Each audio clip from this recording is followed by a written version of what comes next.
ties. How practical is that? Well, why isn't it? Why can't it be done? If a country is holding our money, it knows that it is supposed to be Eurobond money, or it is money from SGR, and it's aware. What else are we talking about? International cooperation, international friendship? How can you refer to a person, and here I mean a nation, as your friend? But what I know is that a lot of countries have been willing to send back our money. It's only that there have been no goodwill with the current leadership, the immediate past, and the leadership that wishes to be recycled. But if they do not, will you cut off diplomatic ties? Everything is on the table. Kenya needs to move forward. There has to be hard measures.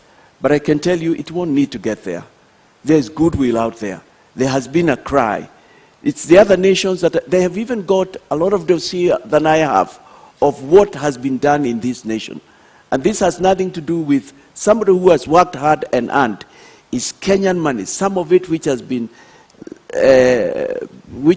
given to us from out there, and yet we have not used it carefully. But you also referred me to, yes, is it about manufacturing regulations? We will get back to that, but this is important. Are you telling our traditional partners and allies that everything is on the table, including cutting ties? Oh, yes, yes. That's what David Mwaure'S is saying. Do you not think that would have a massive negative impact on our country, our economy, our development? Imagine you are a nation called Simiriti and you are holding 10 trillion that is supposed to be Kenyan money. You know it. What then can we talk about? Rights, human rights? What more human rights? We are not in a state of war as a nation. Surpasses you are saying, look here, Kenya. There are these individuals, 1, 2, 3, 4, who are holding your money. We have traced it using the various instruments, using the various secret agents and other, and we know it is part of this. I mean, like for instance, and it must be common knowledge, there are nations right now that have come with laws.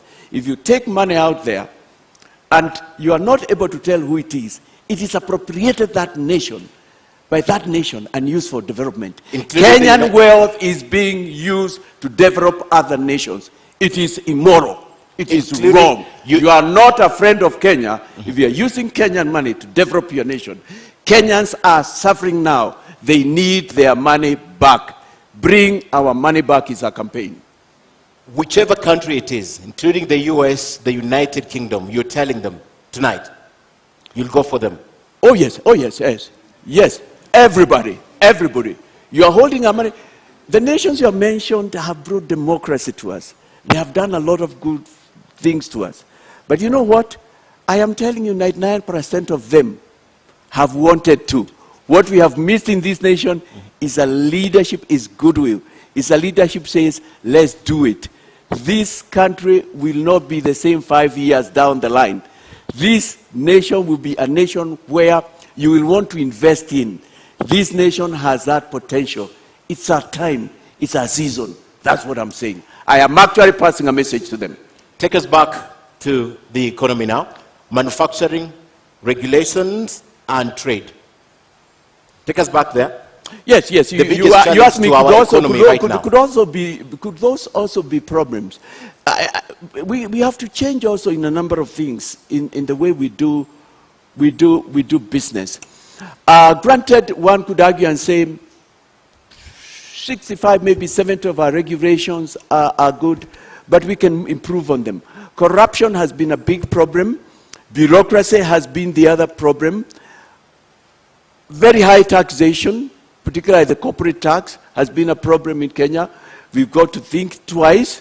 Yes, of course, I mentioned the key one has been corruption. I was there and I was grown up. I was working in the year 2002 when we got in the Kibaki regime. And I am aware, and I got it from people who knew, how nations come to Kenya. Because within the first 4 months, there was such active effort to get corruption out of our streets and what we were doing. And they wanted to invest.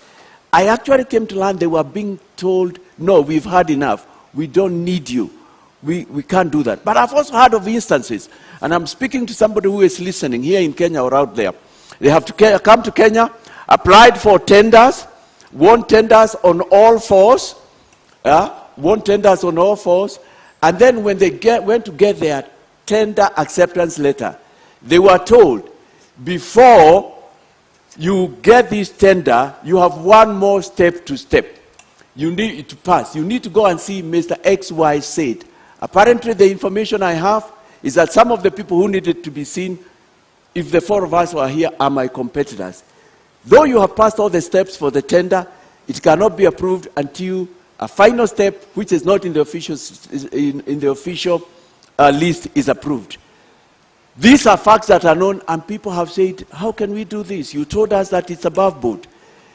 People know of offices in this country where people went to pay 10%, 20% after they had passed all the tenders. And some of those men and women are going to line up here in coming days, maybe after this or in other platforms, and say we'll fight corruption. Our problem has been corruption, almost in our veins. But I know Kenyans are not corrupt. Kenyans don't like corruption. We showed it in the year 2000.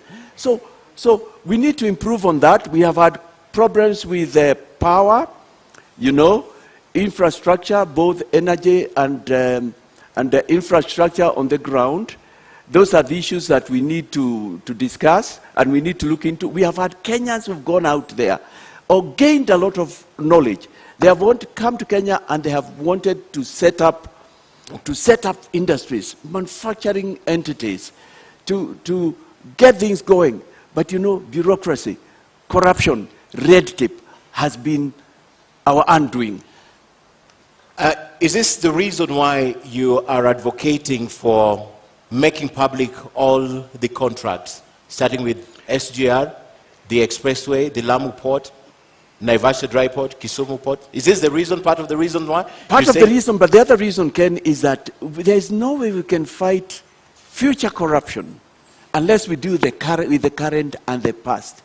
We must have a discussion amongst Kenyans. And I know what you are referring to. You are referring to the fact that we have said we'll also establish a Truth and Recovery Commission. We must have a conversation and ask, why have we been this corrupt? Why have we allowed this much corruption? It's got to start there. For South Africa, it had to start there. Truth. The Truth Commission that was set up, it was a starting point and it was key. We must discuss and talk about that. But that's not all that we'll be doing in that. Actually, that will be part of it. We must still ask how much money went into the SGR. We need to know how much, who are the KEMSA billionaires, and why have their names not been read out, and the money that they took away brought back into the country. This, the Honorable Deputy President of this Republic knows who they are. This, the former Prime Minister knows what they are. This, Professor Wajakoya knows who they are, being a person in the intelligentsia. And yet, they are not ready or willing to tell it. How can they fight corruption? How can they lead? How can you also lead when you are not ready to come on a podium like this and tell Kenyans what you want to do for them? As we end the topic on economy, you mentioned earlier 15 trillion shillings that is stashed outside. You mentioned earlier 15 trillion shillings that is stashed outside. Yes. However, this could be the whole amount of money from Kenya that is outside, because the Brookings Institution says that about $12.5 billion. That's the only money that perhaps is illicit trade or illicit flow from Kenya to the other countries that is stashed outside. Why would you be going for even the investments that have been made by Kenyans outside and not specifically this illicit financial money that has been flowing to other countries? Why would you go for everything? No, we go for everything, Ken. For me, that was read by the Minister of the 14.6, 15 trillion. It was the Minister for Finance. It was the Treasury Cabinet Secretary who said that. He had the facts, he had the intelligence, he must have spoken with State House and they knew about it. His speech, some executive summary had been sent round, so it was known. He had contacted foreign governments and known there is probably as much as that. So I find no reason why. I've seen other records that talk about 6 trillion, but we've never had evidence that has been brought back. But let's even come back to Kenya. You and I have not even discussed the 2 billion. The 2 billion, which adds to 730 billion per year. I'll round it up to call it 1 trillion. That's what we lose per year. So if that is what we have lost per year, these last 5 years, that is 5 trillion. During the last 5 years, if everything worked that way, that was another 5 trillion, if my maths work right. What we are saying, even with the 2 billion, we could have paid the 8.2 trillion Kenya shillings. We could have done that from the 2 billion without going for anything out there, and yet we still need to go out there. I mean, this matter of corruption, siphoning public money, and what we've been doing has been our undoing. No country can develop with corruption. And with the level of corruption that we have had in this nation, no wonder we are still begging and our people are going hungry. I've just given the 2 billion. And for us within Agano Party and with our experts, the 2 billion for us, we say is not even, can't even be a correct figure. The 2 billion, Mr. Mwaura, the 2 billion from the Institute of Economic Affairs is not necessarily lost. It's been diverted to other uses. So if education was allocated 600 billion, perhaps they took a portion of it to another use, not necessarily lost. So when you do that sum totality, could you just be misleading us? Because this money was allocated to something and probably just diverted to another use, another intended purpose. That's why we lack classrooms, for example. Ken, the president of our nation, did not lie. He said 2 billion is lost. 2 billion. 2 Do you billion believe does the president not, now? 2 billion does not get into the economy. And later he was heard to say in matters corruption, I mean, he had tried his best. The word he used was his hands were tied. But the That Institute figure of Economic Affairs says this money is not necessarily lost. It goes to other purposes. I mean, but why can't we see the effect? Why do we have such high cost of living? Why have Kenyans been going hungry? What are these other things? What has the Institute said? For me, I would say it's gone into people's pockets. For me, I would say part of that money would be on its way to some countries. I mean, the whole area of our financial fidelity, our being the shepherd I referred to, our doing what our brothers did. You see, from the word go, Singapore took such a firm and a stern position, the President Lee Kuan Yew, concerning matters corruption. And I submit to us that that nation would not have been where it is if he had done so. No nation can develop with corruption. Rwanda has come up just lately, and look at what our brother is doing. All right. Over there. I mean, phenomenal similarity. I need to emphasize that. Okay. Just recently, it's not even 1963. Give Rwanda another 5 years. Botswana, they also fought corruption. All right, you cannot move forward with corruption. Let's just come back to here. And you spoke about Kenya needing to be self-sufficient. We need to be a food-secure nation. There is a very close link between food security and climate change. We are seeing droughts. Millions of people are starving in our country, yet your manifesto speaks very little to climate change. What mitigation and adaptation measures is your government going to put in place to cushion Kenyans against climate shocks? Climate change, the whole issue of the changing patterns of the weather is of concern to me and my team. Right now we are experiencing weather we have not had before. We have stopped talking of today was very hot or today was very cold, the way we defined it. We are now even going into what were the centigrades per day. You've noticed in our manifesto we've talked not just about measures we'll do, but even the fact that we would introduce taxation. We've noticed that. The first one is a poll tax for people who interfere with things that go into ensuring that we are not influencing the climatic changes that we are seeing, we have in Kenya, we are seeing in other nations. But it is very important in Kenya we have a discussion round about this matter. Before we become industrialized, because we are going to be industrialized. We have seen what the gases from the industries have done to other nations.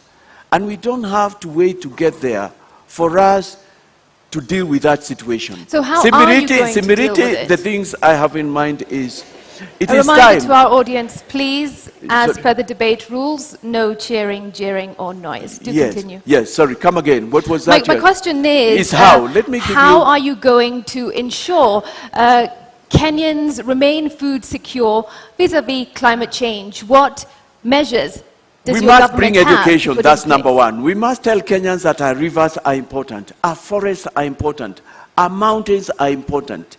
We must come back and enforce. We have laws that have to do with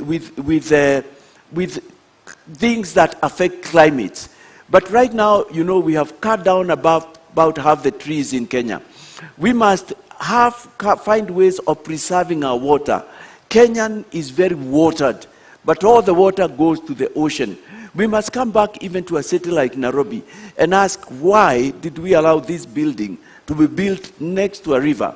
We must go to sources of water. Sources of water have been grabbed, and next to them, as much as developers can get, built houses. We must get to a point where we say, if something was done irregularly, it needs to be pulled down. Mr. Waigah, does the Agano Party have a plan to make Kenyans more resilient in the wake of climate change and ensuring food security and therefore bringing down the cost of living? Do you have a plan? We do have a plan. What is that because plan? Agriculture is very important to us. And if you'd have noticed, we've said that the office of the president will keep a very close eye to agriculture. Because without food security, we are going nowhere. We can't be begging those many years after we became independent and we started ruling ourselves. We have talked about the preservation of our rivers. We've talked about injecting money. We've talked about bringing subsidies that enable farmers to produce fertilizer. We've talked about that. We've talked about exploring markets. We've talked about getting Kenya to where it was in terms of agriculture. You know what? We are not short of studies. We are not short of, as a nation, of projects that have come into being. Galara would have been, it's a case study. It's a case study. The nation of Israel, and I can't purport to be their spokesperson, were disappointed, and very many nations have been disappointed. That was something. But look at what we did with it. It's amongst the scandals that we have in the Jubilee government. This is what I'm saying. We are not going to allow anymore. So we must. It is one of the two areas that my office as the president, if Kenyans are pleased to vote me, that one, agriculture, and the whole area of asset recovery, I've said it's something every day I'll keep an eye on. I would want a report on it. I would want to know what is happening. So we do have that. We recognize people are still going hungry. We want to recover our riparian lands. We want to bring education from the lowest grade on all these matters. We want to bring sensitization. And Kenyans are all very open-minded. They are tired. They want a change. They want to move forward. Okay, and just before we move on to the next topic, let me just circle back to my first question under this topic of the economy. I asked how you intend to bring down the cost of living within the first 100 days, but I also asked by how much? What can Kenyans expect from you? How much do you intend to bring down the cost of living? I think that the most I can talk of is by what I will do. It's by what I will do. So you don't have an answer to that? It's what I will do. I believe as a nation now that even our annual budget should not be 3 trillion. If we did things right, if we preserved our public funds, if we put them to the use they should, our annual budget should be going up to 10, 20 trillions instead of 3 trillion. If we had done things right, we should not be, and we are not unthankful, we are thankful, just rejoicing that we have got 22 kilometers expressway. This nation will be full of expressway, hundreds of miles. So I am really talking of, if I can give an estimate from here, I can't remember what we have said, bringing the cost of living. I tell you what, even if out of my 30 trillion Kenya shillings, which I believe is both out there and wasted, we got 10 trillion, this nation will be flipped upside down. I read something this week in one of the dailies. It was in the Nation newspaper. Let me give credit to an our report. And they say that the current road network, which we understand infrastructure, 11,000 kilometers, that's what we built. We built it with 1.5 trillion. Look at what 1.5 trillion can do. What if you have 10? What if you have 15? What if you have 20? Kenyans, I'm asking you to take a journey with me. Visualize, close your eye, and see a nation 59 years, what it should have been. The other nations we talk about, as I look at you, New York, London, Singapore would be looking up to Kenya. Okay. That's what I want to make Kenya to be. Okay, and we can't end this topic before we talk about employment. It's a huge issue in the country right now, and a number of Kenyans are not employed, particularly those leaving school who are looking for jobs, and even the adult population. Some of them even